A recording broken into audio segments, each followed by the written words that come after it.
교재는 7132페이지 한번 펴시기 바랍니다.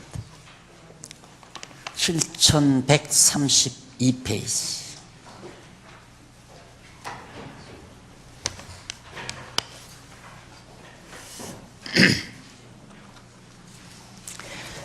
지금 우리는 본래의 신분에 의한 그리스도 성취에 대한 내용, 이 절입니까? 이 장입니까?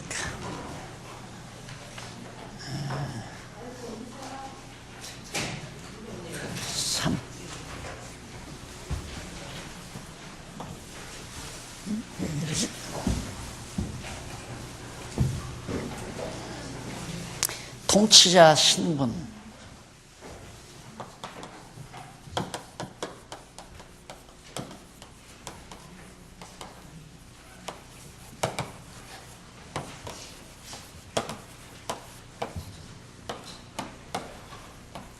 마가복음이 통치자 신분인데 지난 1장에서 죄송합니다. 본래의 신분.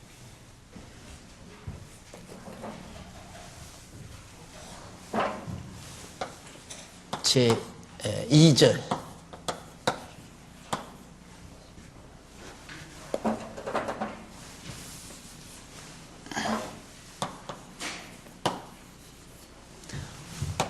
본래의 신분. 그러니까 이 땅 위에 예수님이 오시기 이전에 하나님으로 계셨을 때 그 본래의 신분에 의해서 예수가 그리스도의 심을 증거함으로 구약에 언약된 그리스도가 성취된 내용이다. 이것이 마가복음 내용인데 지난 시간에 1장에서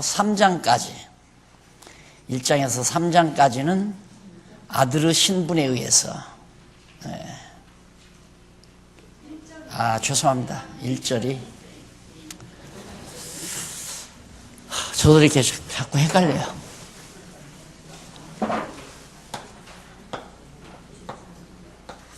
1절.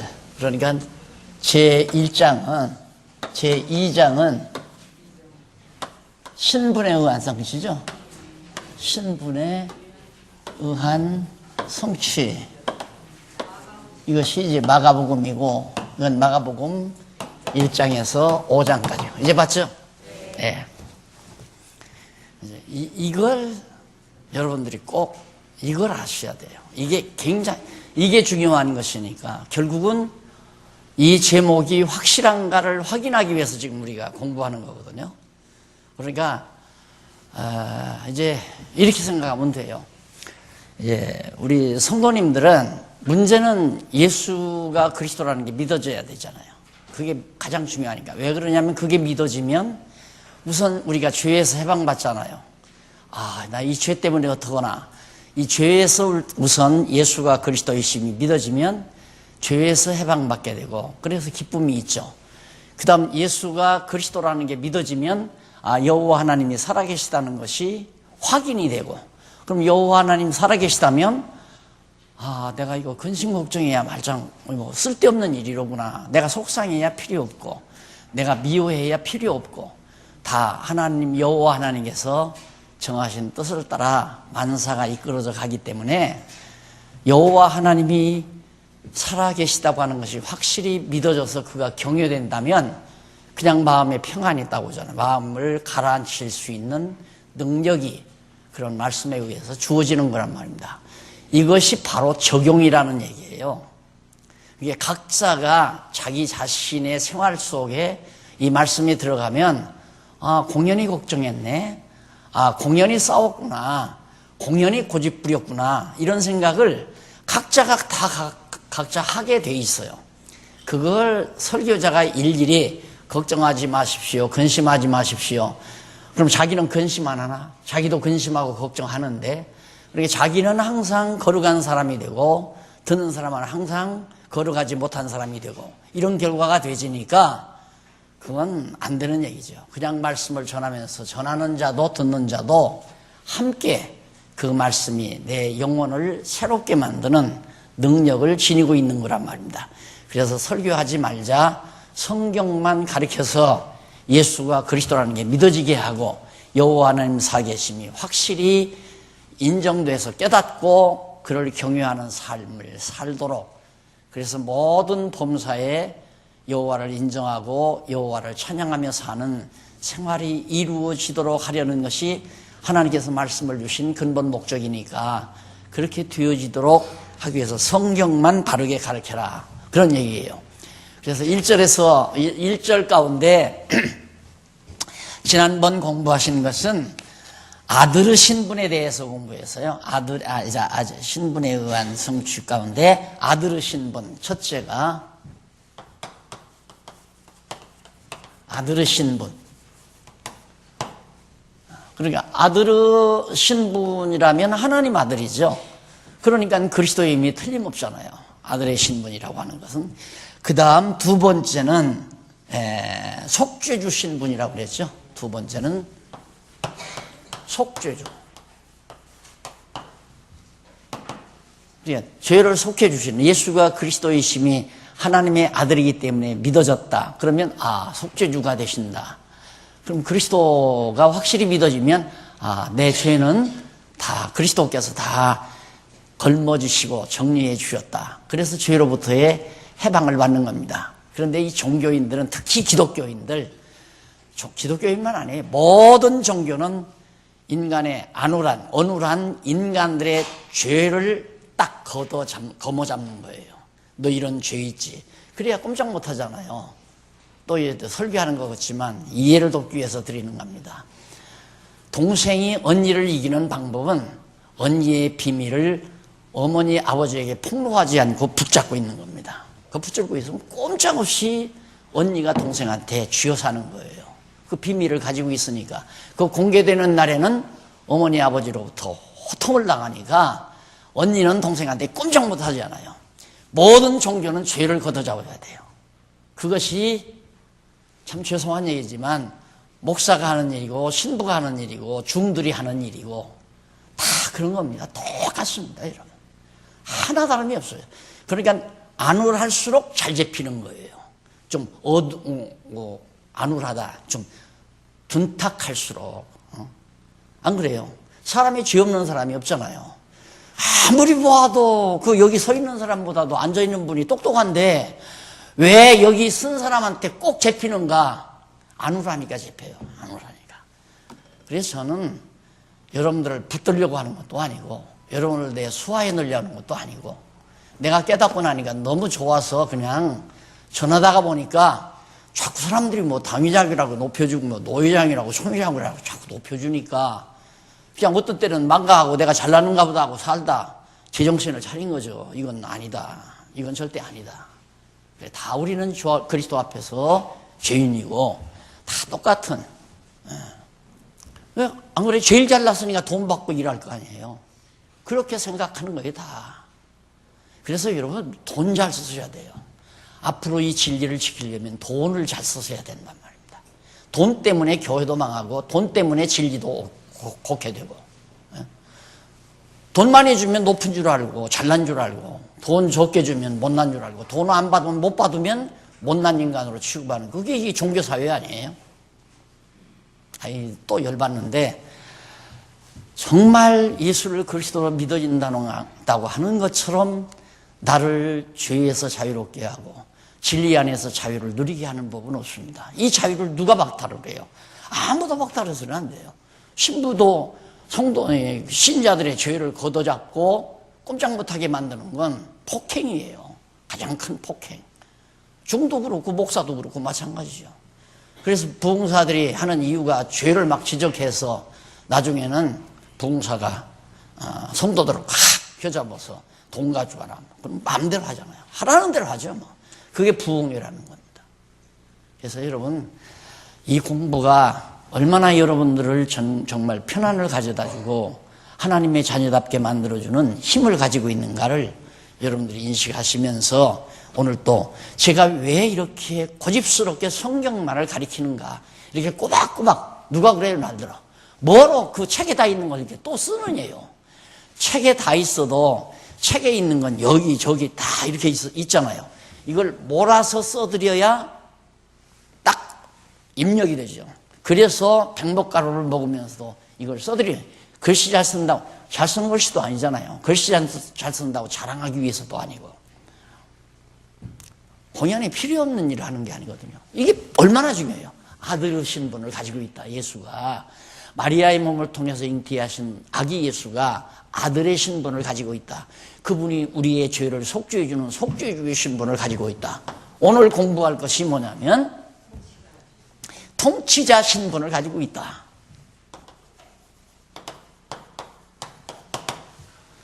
이렇게 성경은 예수가 통치자라고 그러는데 여전히 인간은 남을 다스리고 싶은 거예요.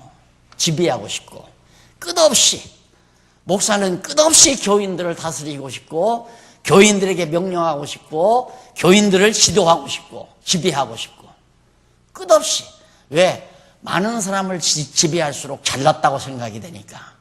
많은 사람을 지배할수록 가장 폭력군입니다.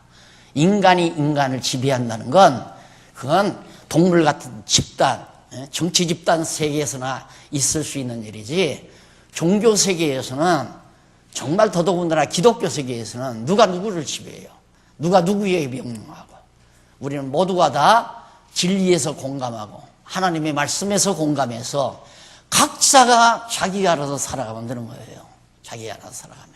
그런데 끝없이 왜 말썽이 생기는가? 끝없이 자기 고집대로 하려고 한다 이거야. 왜 안 하려고 하는 걸 하라고 자꾸 하느냐 이 말이에요. 안 하려고 하면 하지 말게 해요. 남 자꾸 강요해서 하라고 그러고. 내가 처음부터 그 얘기를 했죠. 절대 남 안 하는 거 하라고 하지 말아라. 해야 되지 않아? 이 말도 하면 안 돼요. 그렇게 해야 되지 않아? 당신이는 하지 왜 남들아 하라고 그래요.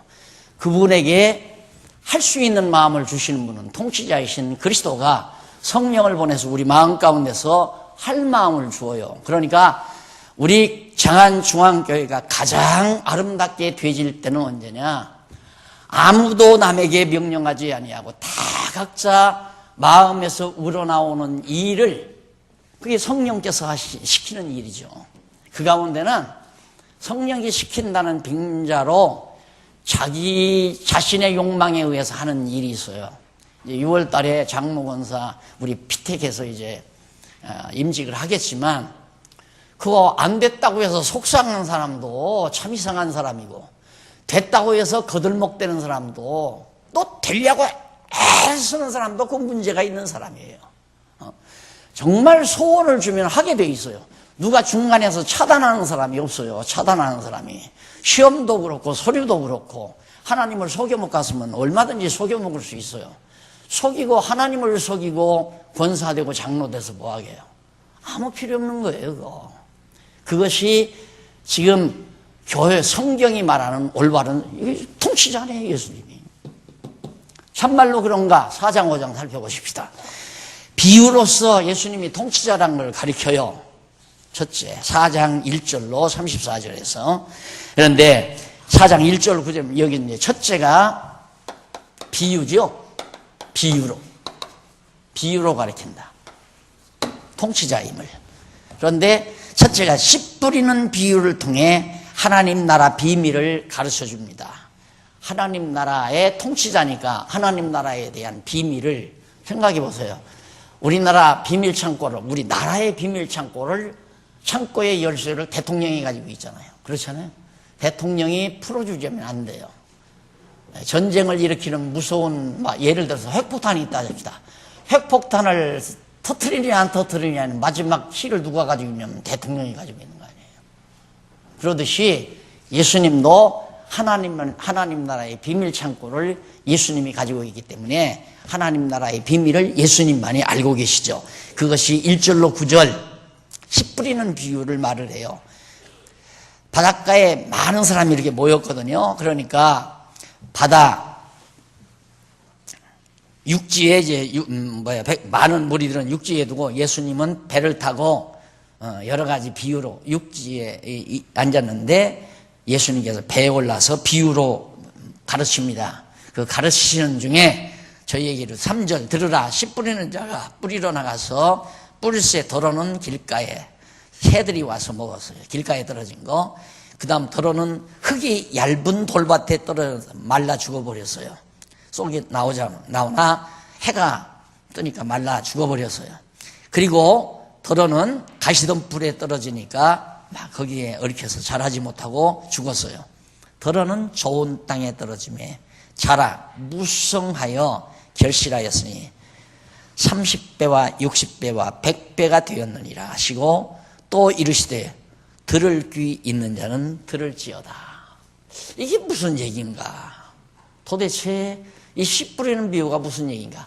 들을 귀 있는 사람은 듣게 된다 이 말이에요. 그러니까 이미 밭이 다 정해져 있어요. 그런데 이걸 가지고 여러분 밭을 만들어라 이거야. 돌밭에 이게 쇳덩어리가 있다. 돌 굴러내야 한다. 그래 옥토밭을 만들어야 된다. 가시덤불 다 뽑아서 옥토밭을 만들어야 된다. 길가 딱딱한 거 파가지고 부들부들하게 만들어야 된다. 회개하라. 이게 회개하라. 거기도 죄가 들어가잖아요. 죄. 딱딱한 돌덩어리도 죄. 가시덤불도 세상 근심 걱정 염려. 그 다음 딱딱한 굳은 마음 고집불통 이런 거 다 그럴듯하게 다 설명하잖아요. 그럴듯하게. 그러니까 이거 다 여러분들이 오늘 회개하고 자복해서 부들부들하게 만들어 놓으면 100배, 60배. 그래서 천국을 갑니다. 그러니까 인간이 노력해서 천국 간다고 말하는 거거든요. 그게 아니에요. 내가 지금 예수님께서 하나님의 말씀을 증거하지만 아무나 듣는 것이 아니라 옥토밭이 된 귀 있는 자만, 그게 귀 있는 자예요. 옥토밭이 된 옥토밭으로 하나님께서 정해놓은 자만 이 비유를 듣고 깨닫게 된다. 그 얘기예요, 예수님이. 그래서 역시 예수님은 하나님 나라 통치자임을. 그 다음 씨 뿌리는 비유로 말한 이유와 뜻을 풀어서 가르치죠. 아무도 못 알아듣잖아요. 제자들마저도 그 당시에는 깨닫지 못했어요. 그러니까 예수님께서 제자들을 따로 데려다가 일일이 가르쳐 주었습니다. 일일이 그 비유를. 그러면서 왜 그러면 아까 그렇게 쉬운 말로 비유를 좀 지금 우리들이 예수님께서 하시는 말씀을 깨닫도록 그렇게 깨닫게 쉬운 말로 하시지 왜 그렇게 어렵게 깨닫지 못하게 말했습니까? 그러니까 너희에게는 듣는 것이 허락됐지만 앞에서 그랬죠? 귀 있는 자는 들을지어다. 이게 제자들은 들을 귀가 허락이 됐지만은 저 사람들은 들을 귀가 허락이 안 돼가지고 내가 어렵게 말을 해야 못 들을 거 아니냐. 그러니까 하나님의 말씀은 다 들으라고 전하는 게 아니에요. 저도 그래서 이제 편안한 거죠. 많이 와도 편안하고 적게 와도 편안하고 많이 왔다고 해서 다 듣는 것도 아니고 적게 왔다고 해서 다 안 듣는 것도 아니고 적게 와도 듣는 사람이 있고 많이 와도 안 듣는 사람이 있고 그게 다 성령께서 하시는 왜? 통치자가 하나 예수 그리스도가 통치자이시니까 듣고 안 듣는 거 아무나 하는 거 아니에요. 그래서 제가 또 좀 얘기 나누지만은 자꾸 느끼는 것이 뭐냐면 야 정말 많은 사람이 와서 듣는다. 거기 다 인간적인 이해관계가 다 있는 사람들이에요. 그래서 순수하지를 못해요. 그래서 나중에 어떤 일이 일어났다면 다 패거리를 줘요. 전부 패거리를. 그렇게 해서 이제 인간 중심으로 이걸. 그래서 그저 정말 나는 순수한 교회에 또 10명이 남는다고 할까봐 뭐라고 할까봐 말을 못하지만 적게 남으면 어때요?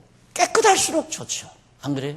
교회는 깨끗할수록 그래야 조용하니까 서로 시기 질투도 없고 편안하니까 싸우고 뭔가 마음 상하면 문제가 있다는 얘기예요. 그건 그 문제가 내 안에 있는 거예요.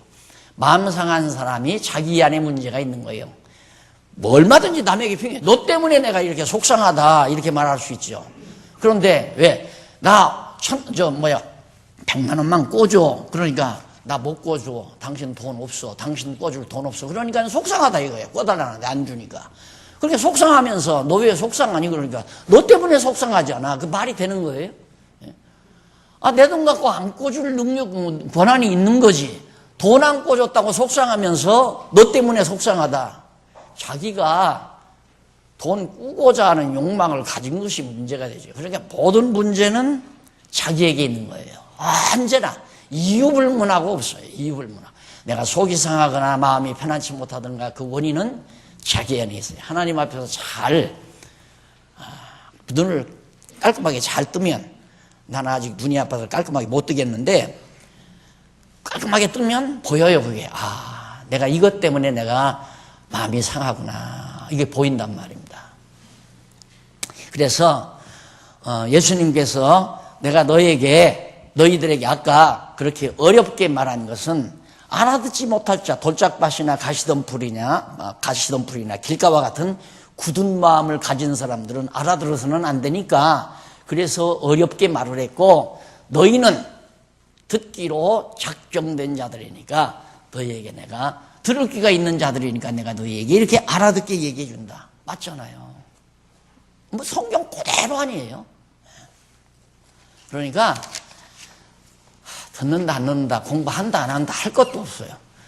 왜 공부 안 하느냐, 공부해라. 나도 자꾸만 그러면 왜 공부를 해야죠 하는데 그 말도 사실은 별로 의미 없는 말이에요. 공부할 마음을 누가 주느냐면 성령께서 다 우리에게 공부할 마음을 주고 말씀을 사모하는 마음을 주고, 영혼이 살았어야 영혼의 양식에 대한 욕구가 생기잖아요. 영혼이 벌써 병들게 되면 말씀이 멀리해져요. 당연하죠. 벌써 하나님의 말씀을 멀리한다는 건 내 영혼이 병들었다는 얘기, 죽었다는 얘기가 아니라 살기는 살았는데 입맛이 없다 이 말이에요. 그러니까 안 먹는 거죠. 그러나 말씀이 자꾸 사모되는 것은 건강하다는 거거든요. 그래서 자꾸 영혼이 성장하게 되어 있습니다. 그 다음 4장 21절로 34절에 보면 여러 가지 비유를 들어서 하나님 나라 비밀을 알려줍니다. 21절로 25절에 보면 38페이지 성경 본문 밑으로 세 번째 줄 보면 예수께서 등불을 등경 위에 두는 비유를 통해 자신을 드러내실 것을 가르치는 내용입니다. 등불을 켜서 말 아래 두지 아니하고 등경 위에 둔다. 말씀으로 오신 말씀이 육체가 되어 육신으로 말씀이 육신이 되어 오신 예수 그리스도, 그 말씀의 빛, 생명의 빛으로 오신 예수 그리스도의 빛을, 그리스도를 그냥 말 아래 감춰놔두지 않는다. 언젠가는 밝히 드러난다. 그러니까 지금은 예수님께서 지금 말씀하시는 그 비유로 말씀하시는 자꾸 감춰지잖아요. 자꾸만 감춰지는데 언젠가는 확실히 드러나는데, 그때가 언제냐면 유대인들에게는 유대인의 시대가 와야 돼요. 앞으로. 지금까지는 아직도 유대인들에게는 예수 그리스도가 참 빛으로 오신 하나님의 아들이라는 거 안 믿어지잖아요.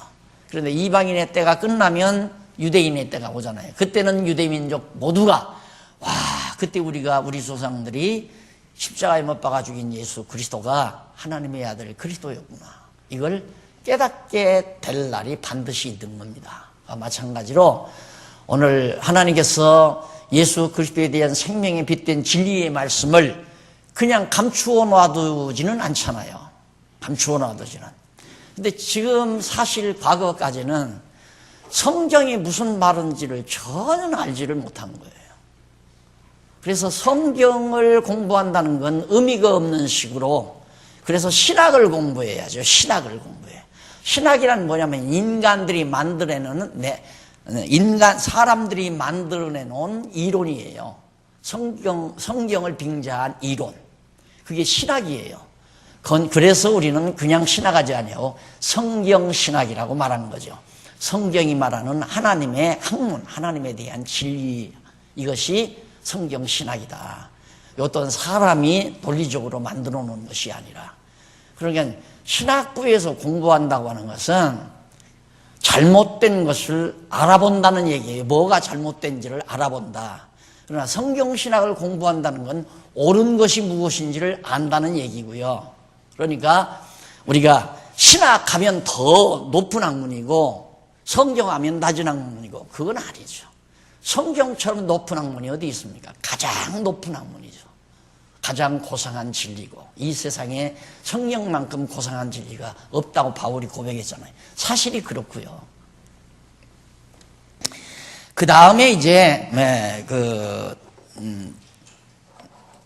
26절로 29절 7139페이지 밑에 하단에서 세 번째 줄 26절로 29절에 보면 예수께서 알지 못하는 중에 자라는 씨앗이 결실하여 추수하는 비유로 하나님의 나라를 가르쳐 줍니다. 그러니까 씨앗을 뿌려가지고 거기 26절 한번 보실래요? 성경에서 26절 성경 본문 일곱째 줄 앞부분에 보면 26절 또 가라사대 하나님의 나라는 사람이 씨를 땅에 뿌림과 같으니 27절 저가 밤낮 자고 깨고 하는 중에 씨가 나서 자라되 그 어떻게 된 것을 알지 못하느니라. 이 밤낮 씨만 뿌려놓고 밤이 되고 낮이 되고 자고 깨고 하는 중에 씨가 나서 자라는데 그것이 어떻게 그러는지를 아무도 몰라요. 하나님의 나라에 대해서 아무도 그 비밀을 모른다 그 말이에요. 식물학도 식물학의 결론이 없잖아요.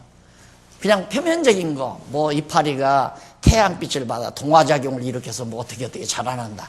그건 과정적인 얘기죠. 근원적인 게 아니에요. 참 신비롭잖아요.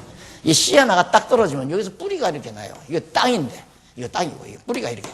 돋아가지고 싹이 놔두니만 줄기가 뻗고, 잎이 피고, 꽃이 피고, 열매가 맺고, 이렇게 딱 자라요. 이게 신비한 거예요. 알지 못하는 이게 누가 이 진리를 누가 알아요? 이게 하나님께서 하신다. 그래서 요 원리 하나가 우주의 원리예요. 제가 알고 보니까 이 우주의 원리. 이 여기가 씨가 이게 생명이거든요. 생명기예요. 기. 씨알이.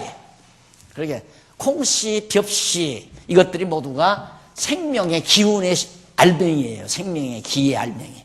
그러니까 하나님의 생명의 근원이시고 생명의 근원으로부터 생명의 기가 다 작은 콩알갱이 속에 잠입해서 땅 속에 들어가니까 그 생명이 작용을 하는 거죠. 생명의 기운이 움직여서 뿌리는 땅 밑으로 뻗고 여기 이제 이 식물이지만 이 나무라고 생각해요. 이건 뿌리 가지는 하늘로 뻗어가잖아요. 이걸 찾지를 못하는 거예요. 이걸. 그러나 영원적인 개념을 가입을 하면 위로 뻗어가는 거냐 아래로 뻗어가는 거나 다 똑같이 한 중심에서 다 통합이 되는 것이다. 결국 여기 끝과 다 연결이 돼 있어요. 왜냐하면 우주 공간 속에 지구라는 것이 둥둥 떠 있잖아요. 지구의 뿌리를 받고 뿌리가 뻗어나가는 거예요. 가지는 우주 공간을 향해서 뻗어나가는 거고. 근데 우주 공간에서 왜 하필이면 이게 일이 내려오지를 않고 위로 자꾸 올라가는가? 하늘의 기가 자꾸만 끌어내니까. 이건 땅의 기가 끌어내리니까 밑으로 내려가는 거고. 그래서 이 땅으로 내려가는 기운과 하늘로 올라가는 기운이 만나는 것이 어딘가? 올라가는 것과 내려가는 것이 일반이다. 영원하신 하나님에게는 일반이다. 조금 어려운 얘기 했나요? 늘 시간 있으면 생각해 보시면 얼마나 이게 놀라운 우주의 원리인가를 쉽게 파악할 수 있을 겁니다. 알지 못하는 거예요. 그렇게 알지 못해도 결국은 그것이 자라서 열매를 맺는 거 아니에요. 어떻게 되는 것을 알지 못하느니라. 28절 땅이 스스로 열매를 맺되 처음에는 싹이요 다음에는 이삭이요 그 다음에는 이삭에 충실한 곡식이라 열매가 익으면 곧 낯을 대나니 이는 추수 때가 이르러. 이게 심판 때예요. 추수 때. 마지막 다 거두어서 심판하는 때가. 누가? 통치자가. 심판은 통치자가 하잖아요. 틀림없죠. 구절구절이 어떻게 이렇게 맞을 수가 있어요. 놀라운 거죠. 생각해 보세요. 이거 한 대목 한 대목이 눈에 들어올 때마다 그 환희와 기쁨이 얼마나 했겠는가. 그 다음 4장 30절로 34절 예수께서 겨자씨 한 알이 자란 큰 가지를 내어 새들이 깃들이는 걸 얘기하죠. 30절로부터. 성경이 빠졌네요. 그렇죠? 성경 본문이 빠졌죠.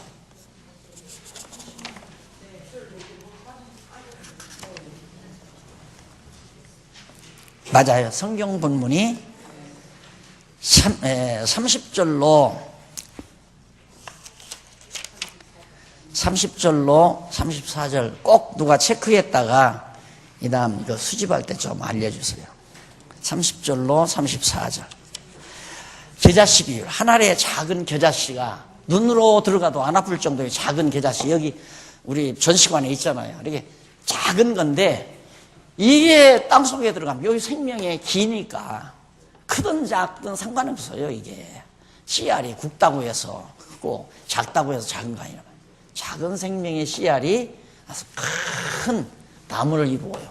그래서 여기 새들이 앉아서 여기서 노래하고 그늘 밑에서 거느린다. 이게 하나의 천국의 모습을 그래서 온 세계가 다 천국으로 화한다는 진리를 잘 밝혀주는 내용이 34절에 나옵니다. 34절까지 해서. 그 다음은 4장 35절로 5장까지 표적으로 신분을 준 거예요. 아까는 비유로 준 거였죠. 자, 이 얼마나 논리적이에요. 표적.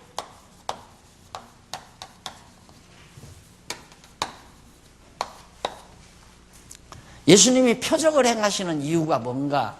당신이 여기에 나오는 표적은 내가 통치자다, 내가 왕이다, 이것을 보여주기 위해서, 알려주기 위해서.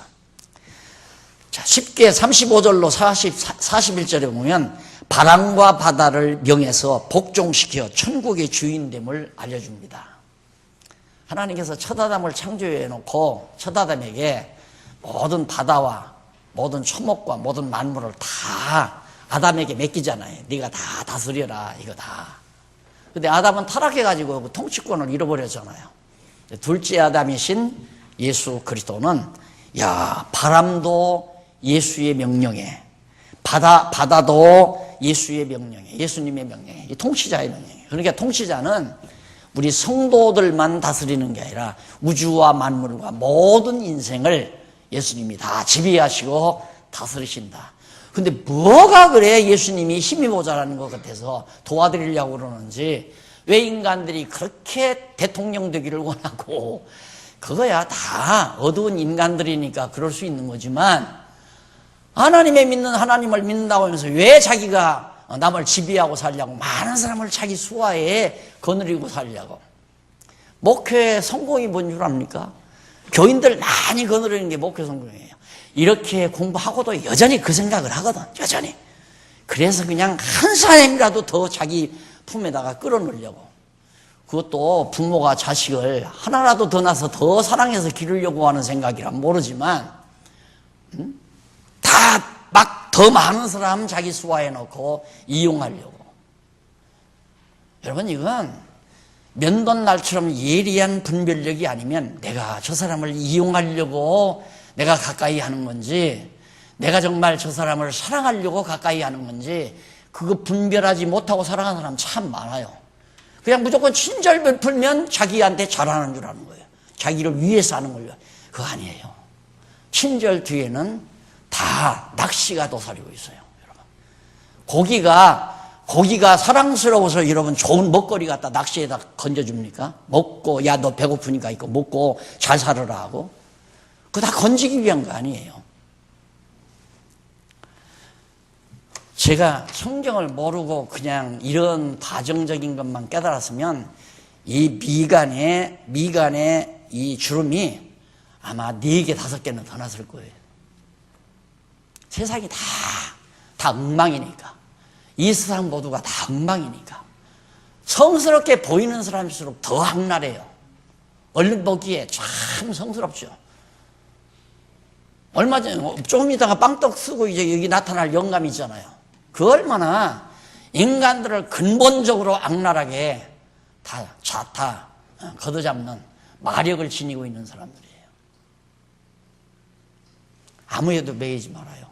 여러분이 하나님의 아들이라면 하나님께만 매여요. 여러분들이 정말 그리스도 안에 있다면 우리 그리스도의 통치 아래만 있어요. 아무도 날 지배하는 거 바라지 말아요. 지배하기를 원하지도 말고 자기 스스로가 하나님의 사람답게, 그리스도 왕국의 백성답게 내 마음속에 와지는 대로 즐겁게 편안하게 살면 되는 겁니다. 그게 신앙생활이에요. 뭐 주일날 예배당에 꼭 와야 되고 안 오면 지옥 가는 거고, 그것도 아니에요. 이 말도 아이고 오늘 속 시원한 얘기 들었구나. 이제 주일날이고 뭐고 이제. 그렇게 하고 싶으면 해야죠.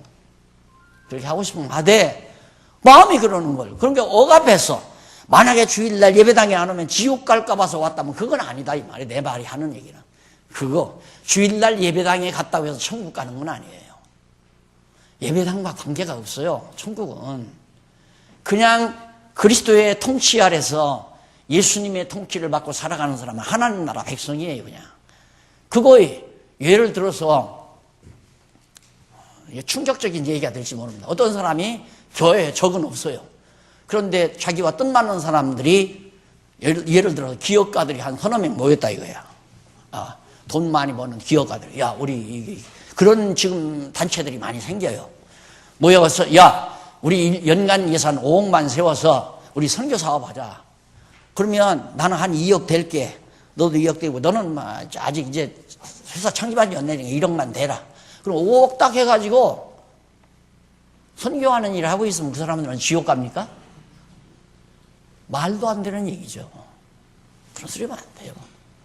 그거 다 목사들이 만들어 놓은 술책이란 말입니다. 여기 와서 등록해서 교적부에 이름이 있어야 천국 생명록에 기록한 거나 같다. 그 말을 믿을 사람이 세상 천지에 어디 있어요. 내 열내면 안 되는데. 자, 바람과 바다를 지배하시는 그리스도의 통치권을 보여준 표적. 그 다음 5장 1절로 20절 귀신을 복종케 하는 표적으로 천국의 주인됨을. 귀신 지배하면 끝나는 거예요. 바람과 바다는 자연 아닙니까? 피조물. 그 다음 하나 남은 건 악령 세계거든요. 악령. 사단의 권세. 사단의 권세, 귀신의 세계를 딱 명령해서 복종시키면은 천하 다 복종시키는 거 아니에요. 그래서 예수 그리스도께서 귀신을 내쫓은 건데 오늘날 귀신 내쫓는 교단이 지금 하나 생겨서 크게 번창했잖아요. 자기가 귀신을 내쫓는다 해가지고. 그러니까 사람들은 막 귀신 내쫓으려고 모여드는 거죠. 그것들이 모두가 다 성경을 모르기 때문에 그런 장난을 하게 되고 그런 장난에 또 놀아나게 되고 불쌍한 사람들이죠. 따지고 보면.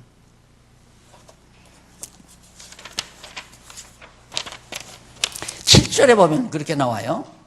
7절에 보면 큰 소리로 부르짖어 가로되 지극히 높으신 하나님의 아들 예수여 나와 당신과 무슨 상관이 있나이까. 원컨대 하나님 앞에 맹세하고 나를 괴롭게 하지 마십시오.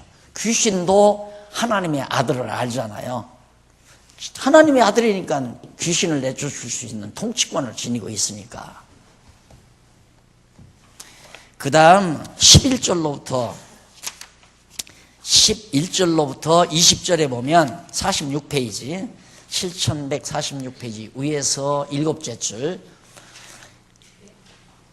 줄 바꾼 데 보면 11절로 20절은 예수께서 더러운 군대 귀신을 돼지에게로 들어가 바다에서 몰사하게 하시는 표적으로. 잘 아시죠? 군대 귀신. 그러니까 군대들이 막 무리로 이제 귀신들이 모여든 거예요. 무리를 지어서 귀신도. 그러니까 처음에 이제 사단을 하나님께서 에덴 동산에 내쫓아버리잖아요. 사단도 하늘에서 내쫓김 받아요. 쫓기니까 이 사단이 하늘의 천사들을 많이 타락을 시켜요. 타락을 시켜서 자기 무리들을 만든 거란 말입니다. 그러니까 군대가 많죠. 이런 군대 마귀들이 이제 딱 귀신들이 이제 왔는데 예수님께서 그들을 명해서 돼지 먹이는 그 돼지 농장이 있는데 돼지한테 다 들어가라고 그랬어요. 귀신들이 다 들어가가지고 돼지들이 미쳐가지고 이제 낭떠러지에 다 떨어져 죽었단 말입니다. 난 그 귀신 잘 내쫓는다는 교단의 총회장, 그 교주죠. 그 사람 이 국방 예산 다 삭감하고 국방부 장관 그 사람 딱 앉혔으면 쓰였어요. 앉혀가지고 귀신들 다 참 안 된 얘기지만 만약에 동족도 올라오고 총뿌리 겨누고 남한으로 쳐들어온다면 걱정할 거 하나도 없죠. 저 인간들 귀신, 마귀, 군대의 귀신 다 들어가가지고 김정은이한테 총뿌리를 겨누든가, 안 그러면 막 일본을 향해서 총뿌리를 겨누든가 하도록 만들어 놓으면 될 거 아니에요. 말도 안 되는 얘기들을 사람들은 믿어요. 그냥 전혀 말이 안 되는 얘기를. 예수님이 군대 귀신 내쫓았으니까 예수 잘 믿는 믿음만 있으면 나도 귀신 내쫓을 수 있다, 그런 얘기를 곧잘 사람들이 하는 거란 말입니다. 그럼 성도들은 성경을 모르니까 썩는 거죠. 5장 21절로 34절, 혈루증을 낫게 하는 표적으로 천국의 주인됨을 계시하는 내용이 21절로 34절에 소개됩니다. 혈루증이라는 건 자꾸 피가 흐르는 그런 이제 피에 의한 그런 병인데, 거기 한번 보실까요? 21절로 24절 넘어가서 48페이지 본문 말고, 성경 본문 말고 세 번째 21절로 24절, 예수께서 죽게 된 어린 딸을 살려달라고 회당장에 엎드려 간청함을 받으시고 함께 가심으로 증거하신 내용입니다. 배를 타시고 다시 저편으로 건너가시니 큰 무리가 예수께 모여들어서 바닷가에 계셨습니다. 사람들이 많이 모이니까 예수님은 바닷가에 그냥 계신 거죠. 가는 곳마다 무리가 예수의 소문이 막 퍼져가지고 모여드는 거예요. 이때 회당장 중 하나인, 그러니까 유대인의 회당을 지키는 회당장이죠. 당회장이 아니라 그냥 회당 관리인이에요. 하나인 야이로라 하는 이가 와서 예수를 보고 발 아래 엎드려 많이 간구를 합니다.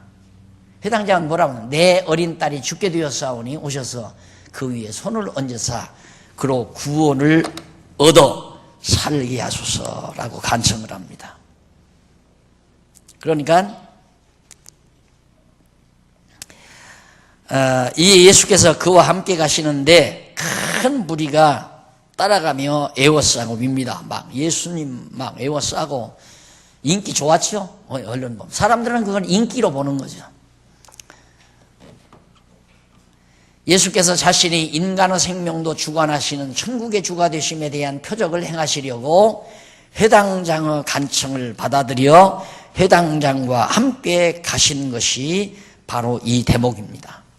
그러니까 회당장이 와서 내 아들 지금 병들어 죽게 됐습니다, 고쳐주십시오. 그러니까 죽게 된 사람이 불쌍해서 병 고쳐주려고 간 게 아니란 말입니다.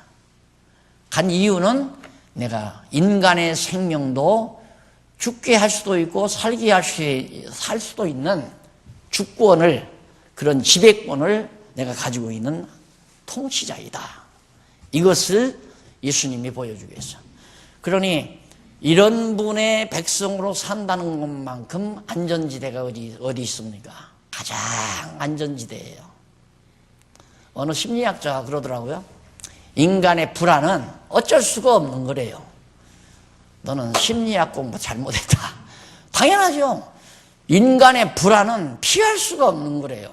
그래서 불안하기 때문에 우리 인간은 불안을 면하기 위해서 또 노력한다나, 이것이 생명의 또 힘이래요. 인간이 불안한 것이 생명의 힘이라고. 다 엉터리 같은 소리죠. 이 불안은 그리스도 안에 있으면 다 사라지는 거 아니에요. 천하 없는 일이 다가와도 그리스도가 이런 엄청난 통치권을, 귀신도 지배하고 바다와 바람도 잠잠케 하고 또 인간의 생명도 마음대로 주관하시는 전능자이신 통치자 그리스도가 나의 왕이 되신다는 사실만 의심 없이 믿어진다면 모든 근심 걱정 한꺼번에 살아날리죠. 한꺼번에 살아나잖아요. 사라져버리잖아요. 이게 믿음의 결과예요. 이 믿음이 가장 우리에게는 소중한 거 아니겠어요? 이렇게 되면 누구한테 아쉬운 소리 할 것도 없고, 혀 짧은 소리 필요도 없고, 누구한테 구박당할 이유도 없고, 자존심 상할 것도 없고, 내 자존심을 꺾는 사람이 도리어 불쌍하게 여겨지고, 잘난 척하는 사람이 더 처근하게 여겨지고, 다 그런 거죠. 가장 성공해 보려고 애를 쓰면서 그냥 노력하는 사람도 참 비참해 보이고 당연히 그렇게 되는 거예요.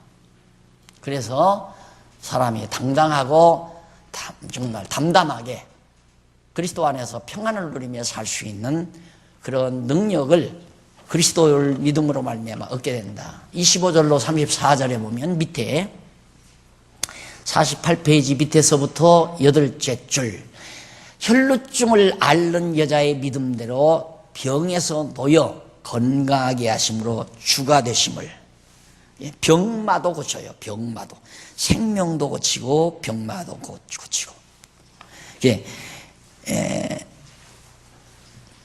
여기 이제 그 혈루증이라고 하는 것은 혈관벽에 상처를 입었거나 혈관 조직이 약하여 혈관의 틈을 통하여 피가 흘러나오는 병.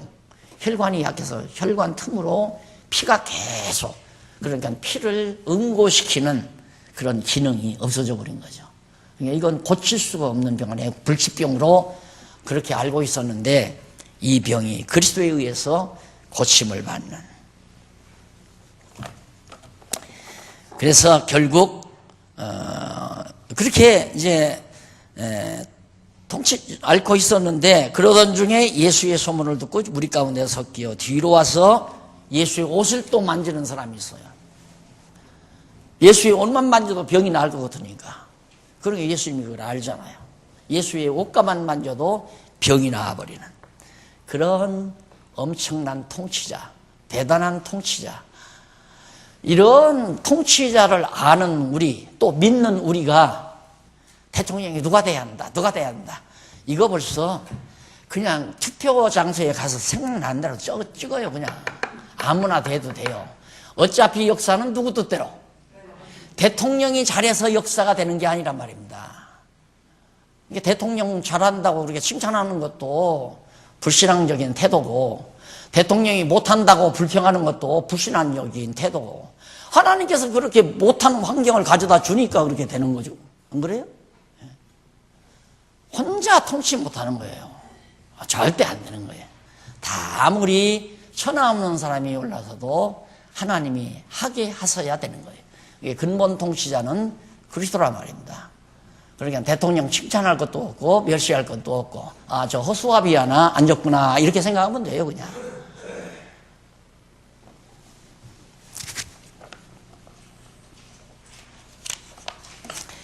그 다음 5장 35절로 43절, 죽은 소녀를 살리는 표적으로 천국의 주인됨을 계시하시는 내용입니다. 여전히 죽은 소년을 살리잖아요. 이걸 누가 해요? 정말 생명과 사망을 주관하시는, 통치하시는, 생사를 통치하시는 그리스도만이 살기도 하고 죽게도 하고 죽은 소녀를 살리기도 하고 또 산 사람을 죽게도 만들고, 이것이 5장 20절까지 나오는 내용입니다. 아니.